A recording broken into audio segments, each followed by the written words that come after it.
सुरेंद्र जपे तुम्ही को और नहीं प्रभु जपे किसी को।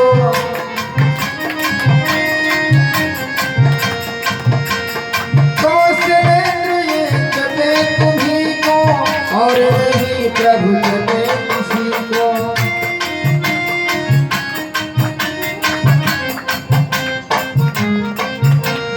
श्री राधे गोपाल श्री राधे गोपाल भजमन श्री राधे।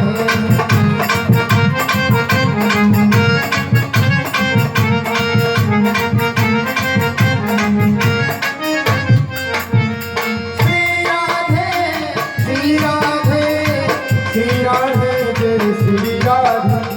श्री राधे श्री राधे श्री राधे जय श्री राधे। श्री राधे गोपाल भजमन श्री राधे।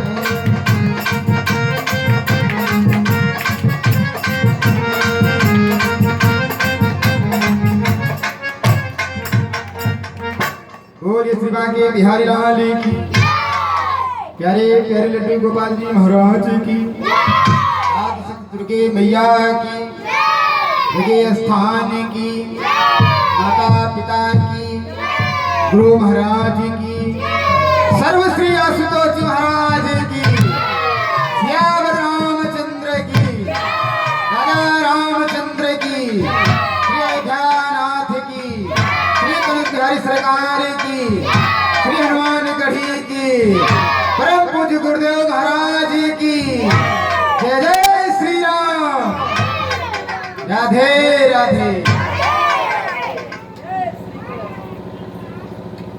इतना तेज जय घोष करो कि सभी के कानों में जय घोष पहुंचे। बोले जय श्री कृष्ण। थोड़ा और ताकत लगाओ। बोले जय श्री कृष्ण। राधे राधे। जय श्री राधे। अब सही भक्त अपने मन रूपी भौरे को पवित्र करेंगे। श्री ठाकुर जी के चरणों में एक लाइन गुनगुनाएंगे कि ठाकुर हमरे रमण बिहारी हो। ठाकुर हमरे रमण बिहारी हम हैं रमण बिहारी के। प्रभु की सेवा धर्म हमारा काम का दुनियादारी से।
के बिहारी लाल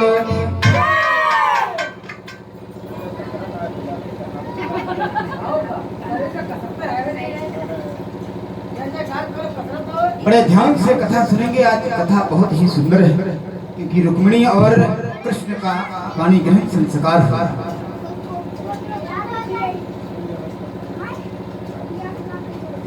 कथा बड़े ध्यान से सुनेंगे।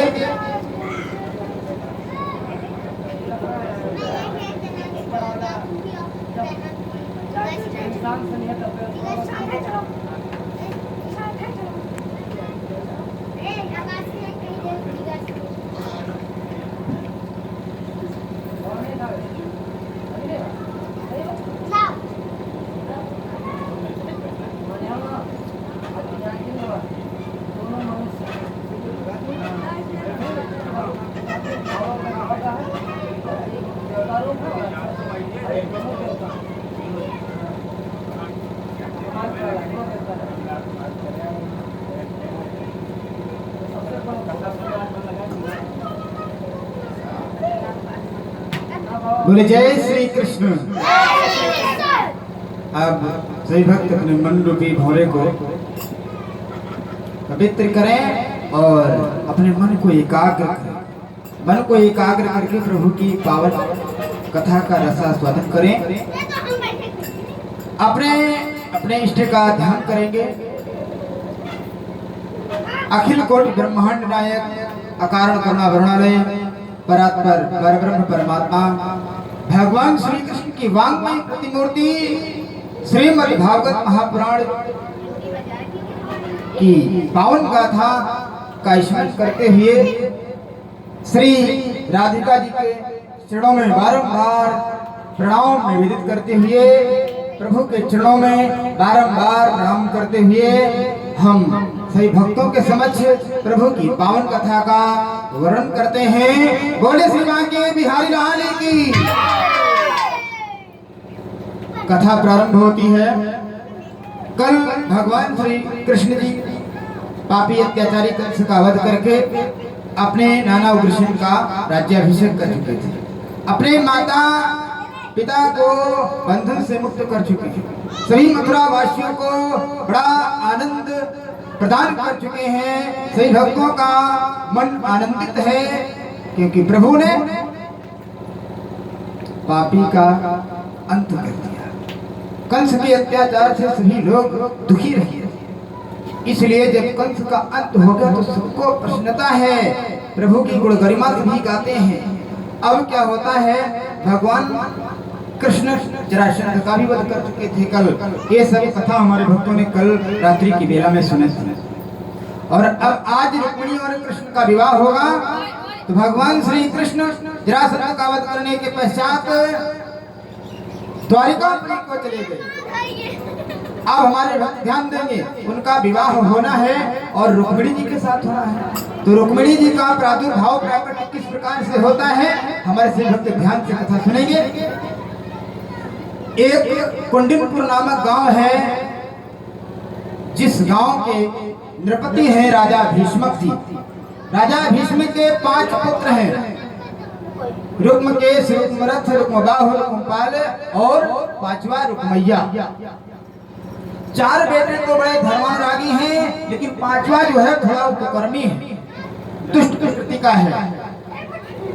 तो राजा भीष्मक और उनकी परम प्रिया जिनका नाम है प्रभावती, उनको 5 पुत्र हैं लेकिन कोई संतान नहीं है। एक दिन अकस्मात वो धर्मशास्त्र की पुस्तक को पढ़ रही थी।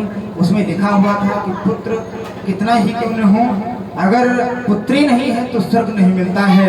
शास्त्र कहता है पुत्र तो भाग्य से मिलता है, लेकिन जिस घर में पुत्री का जन्म होता है तो बड़ा सौभाग्य से होता है।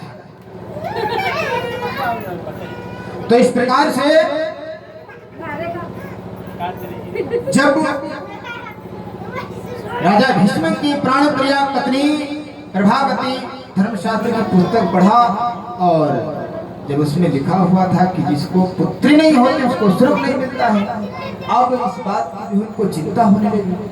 अब जो है अपने स्वामी से कहती हैं, और जो उनकी पत्नी थी वो विष्णु जी की उपासिका थी, लक्ष्मी जी की पूजा ज्यादा करता था। तो लक्ष्मी जी से अपना जो है भाव प्रकट किया कि हे माँ, आप ही की कृपा हो तो हम पुत्री को प्राप्त कर सकते हैं। तो लक्ष्मी जी के पास उनका जो है उनकी विनय पहुंच गई प्रभावती की, और लक्ष्मी जी ने अपनी और दोनों देवियों से यानी रुद्राणी और ब्रह्मणी से कहा कि ऐसा है, हमारी एक भक्तिन है कुंडिनपुर गांव में, राजा भीष्म की पत्नी है जिसका नाम है प्रभावती। अब उसके मन में है कि वो अपना घर में पुत्री को देखना चाहती है। वो उसका भाव है कि हमारे गर्भ से पुत्री का जन्म हो। पुत्र तो 5 है, लेकिन पुत्री के बिना मेरा घर आंगन सब सुना है। जब तक प्राणी कन्या दान नहीं करता है तब तक उसके जीवन में सफलता नहीं मिलती। कहते हैं कि दान को आप चाहे अरबों खरबों का कर दो, लेकिन अगर कन्या दान नहीं किया है इसमें लोग कुछ नहीं किया आपने। चाहे आप कुछ भी न दो, कन्या हो उसको सुयोग्य वर से उसका विवाह पानी बहन संस्कार आप कर दीजिए। वो सबसे बड़ा दान है कन्यादान, क्योंकि जिस समय विदाई उसकी होती है तो माता पिता के नेत्रों में अश्रु की धारा बहती है। जितने पड़ोसी होते, जितने भी देखते हैं वहां पर स्त्री पुरुष, सबके नेत्रों से केवल आंसू ही निकलते हैं, क्योंकि जो 20 वर्ष तक हमारी रही अब किसी और की हो रही है, किसी दूसरे घर को अपना घर बनाएगी। ये है कन्यादान का फल। अगर भी पुत्र का दान करना पड़ जाए किसी को तो कोई कर नहीं पाएगा, लेकिन ये प्रभु की लीला है। जो हमारे प्रभु कर गए हैं वही संसार का नियम बन गया है। बोले श्री बांके बिहारी लाल की। तो क्या हुआ, प्रभु की कृपा हुई और उनके घर में दिव्य कन्या का प्राकट्य हो जाता है। तीनों माताओं की कृपा हुई, लक्ष्मी जी की, ब्रह्माणी जी की और रुद्राणी जी, और उनके घर में पुत्री का प्रादुर्भाव हो गया। अब जहां 5 पुत्र थे, एक पुत्री हो गई तो अति आनंद की बात हो गई। अब राजा भीष्म फूले नहीं समाते हैं, उनकी पत्नी प्रभावती बहुत मगन है, क्योंकि उनके मन की अभिलाषा पूर्ण हो गई। लक्ष्मी जी ने कृपा प्रदान कर दी। ये समझ लो कि साक्षात लक्ष्मी ही आ गई उनके घर में। कहते हैं कि जो भक्त होता है, अगर प्रभु की सच्ची भक्ति करता है श्रद्धा और विश्वास के साथ, अगर उसको संतान नहीं है तो प्रभु उसको संतान जरूर देंगे। लेकिन कब देंगे? जब आपके अंदर ईर्ष्या द्वेष न हो, कपट रहित हो आपका मन, तब प्रभु की कृपा आपके ऊपर आएगी और आपको भी संतान हो जाएगी। तो रानी प्रभावती बहुत प्रसन्न है। अब क्या होता है, जब धीरे धीरे वो कन्या बढ़ती गई, उसका नामकरण संस्कार हुआ, उसका नाम रखा गया रुक्मिणी, क्योंकि वो प्रभु की मणि है, इसलिए नाम हुआ रुक्मिणी। जब और धीरे धीरे कन्या सयानी हुई, विवाह करने योग्य होती है, तो राजा भीष्म के एक दिन दरबार लगाते हैं, अपने पुत्रों को बुलाते हैं और कहते हैं कि बेटा, आप सभी लोग हमारे समक्ष 5 पुत्र हैं हमारे, मेरा बड़ा सौभाग्य है, और आप सभी 5 पुत्रों के बीच में आपकी एक प्यारी लाडली बहन है जिसका नाम रुक्मिणी है, विवाह करने योग्य हो गई है। अब इसका जो है सुयोग्य वर से विवाह करना बहुत जरूरी है।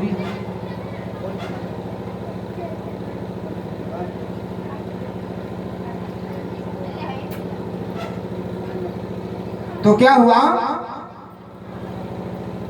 राजा भीष्म अपने पुत्रों से विचार विमर्श करते हैं कि अपनी कन्या का हम विवाह किसी सुयोग्य वर से कर दें। अब क्या हुआ,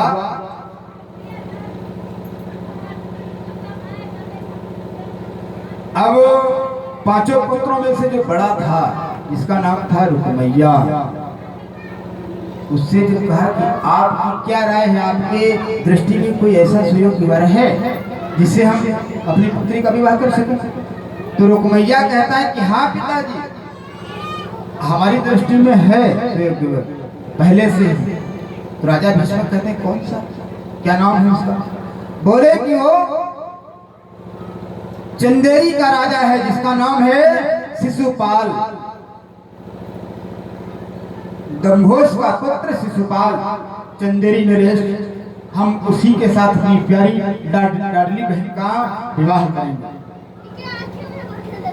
अब क्या करें, मैया बहुत अत्याचारी था, राजा भीष्म कुछ बोल नहीं पाए, और जो 4 भाई थे उनसे राय लिया, तो वो चारों अपना मंतव्य प्रकट करते हैं और कहते हैं कि पिताजी, हम तो अपनी प्यारी बहन लाडली रुक्मिणी का विवाह श्री कृष्ण से करना चाहते हैं, क्योंकि वो प्रभु हैं हमारे, वो दया के सागर हैं, भक्तों के रक्षक हैं, अत्याचारी का अंत करते हैं। और शिशुपाल तो अत्याचारी है स्वयं, जो स्वयं अत्याचारी है वो अत्याचार का अंत कैसे कर पाएगा, क्योंकि उसको अत्याचार ही पसंद है। इसलिए हम उसके साथ शादी न करके अपनी बहन की भगवान श्री कृष्ण से करें। तो इस प्रकार से सभी ने अपना मंतव्य प्रकट किया। लेकिन जब रुक्मैया सुना कि ये श्री कृष्ण से शादी करना चाहते हैं, तो कहता है कि अरे आप लोगों की बुद्धि मारी गई है क्या? वो दर दर पर भटकने वाला ग्वाला, इधर उधर माखन चुरा कर खाने वाला ग्वाला, हम उससे अपनी बहन का विवाह करेंगे? आप लोगों की बुद्धि चकरा गई है क्या? ये इस प्रकार से बोले। अब रुकमैया के आगे किसी का जो है हिम्मत नहीं थी जो उसको जवाब दे, सब डरते थे। रुकमैया का आतंक था परिवार के अंदर। अब माता पिता भी मौन क्या करें बेचारे। रुक्मिणी जी को जब ये बात पता चली कि हमारा बड़ा भाई जो है मेरा विवाह शिशुपाल से करना चाहता है, तो उनको बहुत दुख हुआ। वो सोच रही हैं कि हमारा विवाह तो जिससे होगा तो मैं पहले ही जानती हूँ, और माता पिता और हमारे 4 भाई जो हैं वो तो चाहते हैं कि श्री कृष्ण के साथ ही रुक्मिणी का विवाह हो, लेकिन ये अत्याचारी है, अत्याचारी है तो क्या करें। अब हमारे ध्यान में रुक्मैया तो चाहता है शिशुपाल के साथ विवाह करेंगे और अपनी बात पर ही वो अड़िग है, लेकिन एक दिन की बात हमारे भक्त ध्यान दें। एक दिन की बात उसी कुंडनपुर में कुछ साधु महात्मा आ गए और साधु महात्मा कीर्तन कर रहे थे। उनके पास एक रथ था, रथ में भगवान श्री कृष्ण की बहुत ही अनुपम दिव्य छवि थी।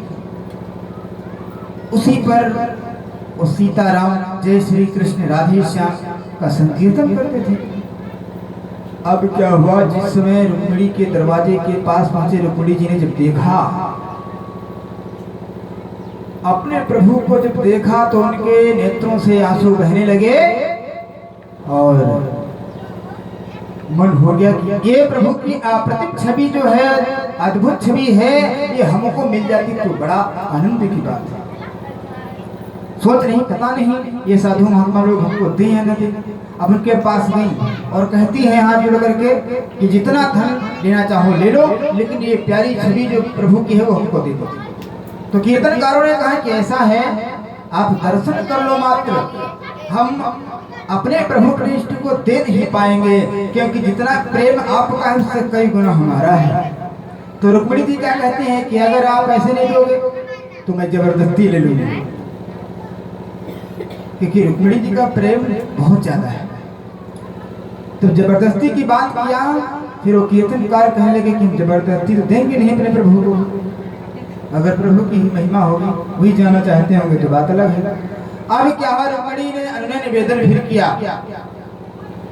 कहते हैं कोई वस्तु को अगर प्राप्त करना हो या तो आप उसको लड़ाई झगड़ा कर ले सकते हैं या तो प्रेम से ले सकते हैं। तो प्रेम से लेना सबसे श्रेष्ठकर है, लड़ाई झगड़ा से तो कोई भी ले सकता है।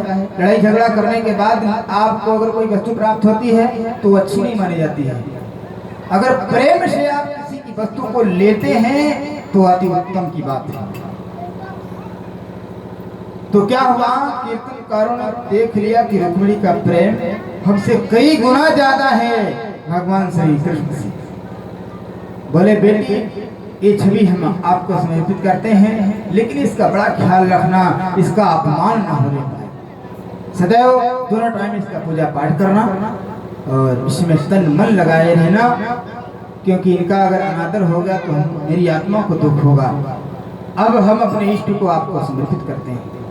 इस प्रकार से उन कीर्तनकारों ने भगवान श्री कृष्ण की अनुपम छवि को रुक्मिणी जी को दे दिया और रुक्मिणी जी बड़े सहर्ष, बड़ी प्रसन्नता के साथ उस अनुपम छवि को लेती हैं और अपने घर में ले आती हैं। पूजा कक्ष के सामने बड़ा सुंदर ढंग से प्रतिष्ठित करती हैं उस प्रभु की अनुपम छवि को। बोले जय श्री कृष्ण, जय श्री कृष्ण, राधे राधे, जय श्री राधे। तो ये प्रभु की पावन कथा है। अब हमारे भक्त ध्यान देंगे कि किस प्रकार से भगवान श्री कृष्ण का रुक्मिणी जी से पाणी ग्रहण संस्कार संभव होता है। रुक्मैया तो चाहता है कि हम शिशुपाल से विवाह करें, और इतना जल्दी हो गई रुक्मैया को कि रुक्मैया जो है पत्र भेज देता है चंदेरी नरेश शिशुपाल के पास कि हम अपनी बहन का विवाह आपके साथ करना चाहते हैं, और जितना जल्दी हो सके आप जल्दी से सज धज करके आ जाइए और साथ में सेना भी ले लेना। उसको पता था कि कृष्ण आएगा जरूर, इसलिए कहा था शिशुपाल से कि जो है सेना भी लेते आना जरूर, कि यहाँ पर बाउंडर हो सकता है, क्योंकि जब दो वर आएंगे तो लड़ाई तो होगी ही। अब इधर शिशुपाल तो जब पत्रिका को पाता तो अपनी तैयारी बनाने लगा। और इधर रुक्मिणी जी को पता हो गई ये बात कि हमारा बड़ा भाई जो अत्याचारी है शिशुपाल के पास मेरा निमंत्रण भेज दिया है मेरा विवाह का, और मैं क्या करूं, उनका मन बहुत दुखित हो रहा है। कोई बात उनकी समझ में नहीं आ रही है। प्रभु का बड़ा ध्यान किया श्री कृष्ण भगवान का, और फिर उनके हृदय में भाव आ गया कि अगर हमको कोई मिल जाए तो हम अपनी पत्रिका एक लिखें प्रभु के नाम, और वो पत्रिका श्री कृष्ण के पास पहुंच जाए। लेकिन कौन पहुंचाएगा? तब तक देखिए भगवान श्री कृष्ण की अद्भुत कृपा हुई कि रुक्मिणी जी के पास पंडित जी का आगमन हो गया। ये समझो कि साक्षात प्रभु ही आ गए। और जब रुक्मिणी ने पंडित जी को देखा, पंडित जी को प्रणाम किया और बोली कि हे पंडित जी आप मेरा एक उपकार करो। पंडित जी ने कहा बताओ बेटी, मेरे पास समय तो कम है लेकिन आप बताओ काम क्या है। रुक्मिणी जी ने कहा कि हे पंडित जी मेरी पत्रिका आप द्वारिकाधीश के पास पहुंचा दीजिए, बस यही हमारा काम है, ये हमारा महान उपकार आप कर दो, मैं आपका एहसान जीवन पर्यंत नहीं भूलूंगा। जब ये बात सुनी पंडित जी ने, तो पंडित जी ने कहा बेटी ठीक है आप पत्रिका लिखिए। पत्रिका प्रारंभ कर देती है। रुक्मिणी जी लिखा पत्रिका में क्या लिखती है? सर्वप्रथम कहती हैं जय श्री कृष्ण, हे प्रभु मैं आपकी हूँ और आपकी ही रहूंगी, किसी और के साथ मेरा वर्ण नहीं हो सकता है। इसलिए सबने निवेदन आपसे है प्रभु, मैं आपकी एक भक्ति हूँ, एक सेविका हूँ, मैं आपको ही पति रूप में स्वीकार करना चाहती हूँ, किसी और को नहीं। इसलिए आपसे निवेदन है कि जितना जल्दी हो सके आप द्वारिका से चलकर कुंडलपुर गांव में आइए, क्योंकि मेरा बड़ा भाई जो है वो अत्याचारी है। मेरे माता पिता और शेष 4 भाई तो मेरे मंतव्य के अनुसार हैं, लेकिन बड़ा भाई को विचार है, उसके अंदर अत्याचार है। वो मेरा विवाह शिशुपाल के साथ करना चाहता है, ये हमको हरगिज़ स्वीकार नहीं है। मैं अगर विवाह करूंगी तो केवल आपसे, किसी और से नहीं, मैं आत्महत्या कर लूंगी। इसलिए हे प्रभु अगर आप मेरे जीवन को बचाना चाहते हैं तो जितना जल्दी हो सके पत्रिका पाते ही आप तुरंत बयान करना द्वारिकापुरी से और कुंडलपुर आइए, नहीं तो मुझे आप जीवित नहीं पाएंगे, क्योंकि मैं किसी और को वर्ण नहीं कर सकती। बोलिए रुक्मिणी कृष्ण की। अब इस प्रकार से पत्रिका तैयार किया और बड़े प्रेम से वो पत्रिका पंडित जी को सौंप देती हैं रुक्मिणी जी, और पंडित जी उस पत्रिका को लेकर चलते हैं। कहते हैं कि जब प्रभु के चरणों में आपका प्रेम होगा तो प्रभु की प्राप्ति आपके जीवन में जरूर होगी, लेकिन अगर आपका प्रेम नहीं है तो क्या होगा? कुछ नहीं हो पाएगा। प्रेम होना बहुत जरूरी है।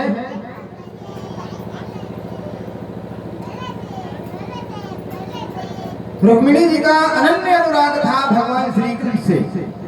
अब पत्रिका पंडित जी लेकर जाते हैं द्वारिकाधीश के पास। पंडित जी विचार करते हैं कि द्वारिकापुरी तो बहुत दूर है, लेकिन उनको हल्का सा नींद आ जाती है रास्ते में। जब नींद आई और जब नींद खुलती है देखते क्या है कि द्वारिका के पास पहुंच गए। ये प्रभु की लीला है। जब द्वारिका के पास पहुंच गए तो बड़ा आनंद की बात है, उनका मन बहुत प्रमुदित हो गया उन पंडित जी का, क्योंकि वो भी एक भक्त प्रभु के अनुयायी है। ये समझ लो कि प्रभु के भेजे हुए एक दूत है। रुक्मिणी जी का प्रेम पत्र उनके हाथ में है। कहते हैं कि जब आपका प्रेम निर्मल होगा परमात्मा से तो परमात्मा की प्राप्ति आपके जीवन में अवश्य होगी, लेकिन जब आप पहले पवित्र हो, आपका शरीर मन रूपी ढोरे के साथ साथ मन पवित्र के साथ साथ शरीर की भी पवित्रता जरूरी है। ये नहीं शरीर आपका गंदा हो, शरीर भी साफ होना आवश्यक है और मन पवित्र होना चाहिए, तभी आपका मन प्रभु के चरणों में लगेगा। और जब प्रभु के चरणों में मन लगेगा तो परमात्मा की कृपा जरूर होगी। अगर आपने साफ सफाई नहीं किया है तो कुछ नहीं मिलने वाला। ध्यान दें कि तुमने आंगन नहीं बुहारा।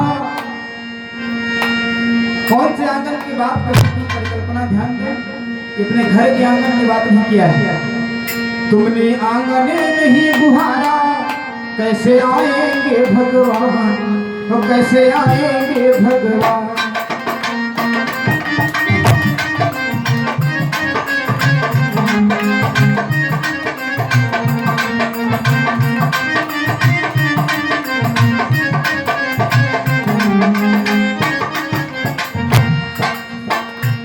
तुमने आंगन नहीं बुहारा, सच्चे मन को नहीं संवारा।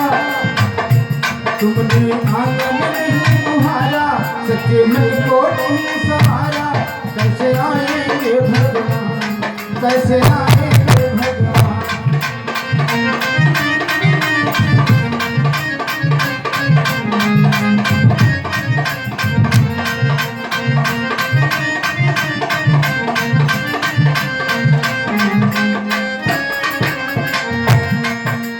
हर कोने कलमश कसाई लगी हुई है ढेरी।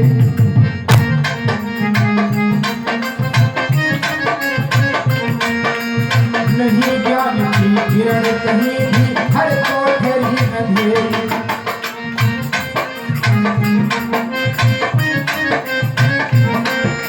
हर कोने कलमश कसाई लगी हुई है ढेरी। नहीं ज्ञान की किरण कहीं भी, हर कोठरी अंधेरी। आंगन चौबारा अंधियारा, आंगन चौबारा अंधियारा। कैसे आएंगे भगवान, कैसे आएंगे भगवान।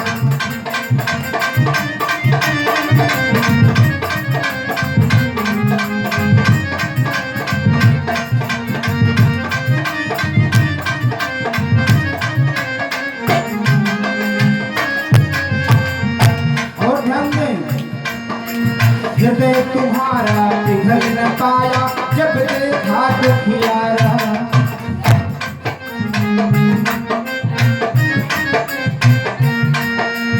किसी पंथ भूले को तुमने दिया नहीं है सहारा।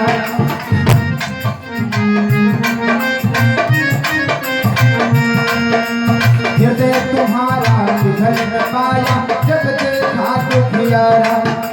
किसी पंथ भूले तुमसे पाया नहीं सहारा।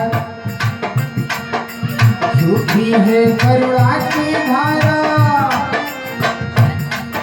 सूखी है करुणा की धारा। कैसे आएंगे भगवान, कैसे आएंगे भगवान।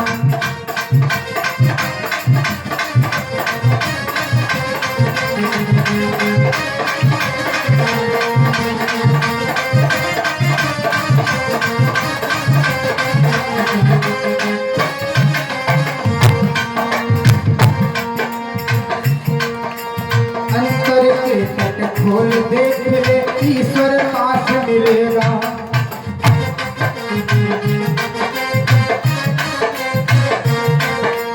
हर प्राणी में ही परमेश्वर का आभास मिलेगा।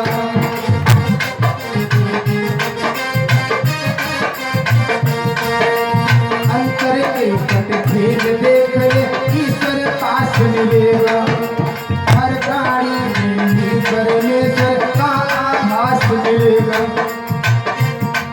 सच्चे मन से नहीं पुकारा, सच्चे मन से नहीं पुकारा। कैसे आएंगे भगवान, कैसे आएंगे भगवान।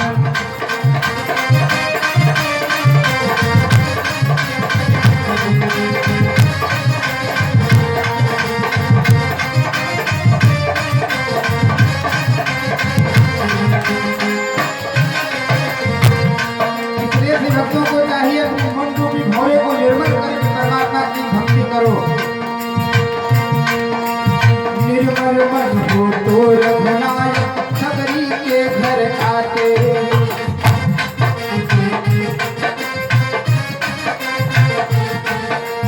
सूर श्याम की बाह पकड़ ले, ताकत दूर भर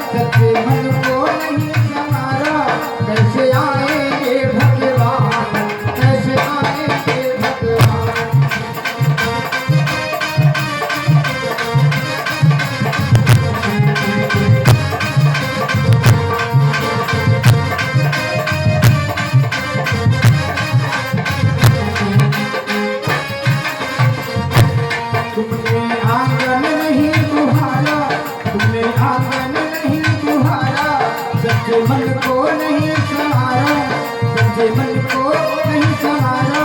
कैसे आएंगे भगवान, कैसे आएंगे भगवान।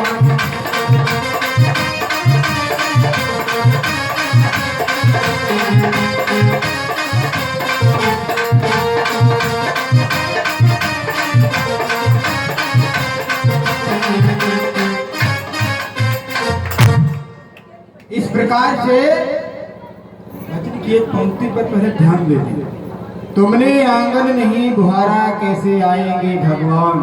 कौन से आंगन की बात की गई? घर वाले आंगन की बात नहीं। घर का आंगन तो सब लोग साफ करते हैं। जो अंतर पट का आंगन है आपका, अंदर का आंगन, उस आंगन की बात किया है कभी। जब आप अंतर मन का आंगन आप निर्मल रखेंगे तो परमात्मा आएंगे आपके घर में। कौन सा घर? आपका घट रूपी घर, हृदय। और परमात्मा का वास यही आपके घर में तो नहीं आएंगे। घर तो दुनिया साफ रखती है। जब अंतर मन आप साफ रखेंगे तभी परमात्मा आएंगे, क्योंकि निर्मल मन जन सो मोहि पावा, मोहि कपट छल छिद्र। ऊपर से प्रभु की भक्ति करते हो, मन में बहुत भारी कपट भरा हुआ है, सब ईर्ष्या द्वेष भरी पड़ी है, तो परमात्मा कहाँ आए? ऊपर से केवल दिखावटी प्रेम करते, दिखावटी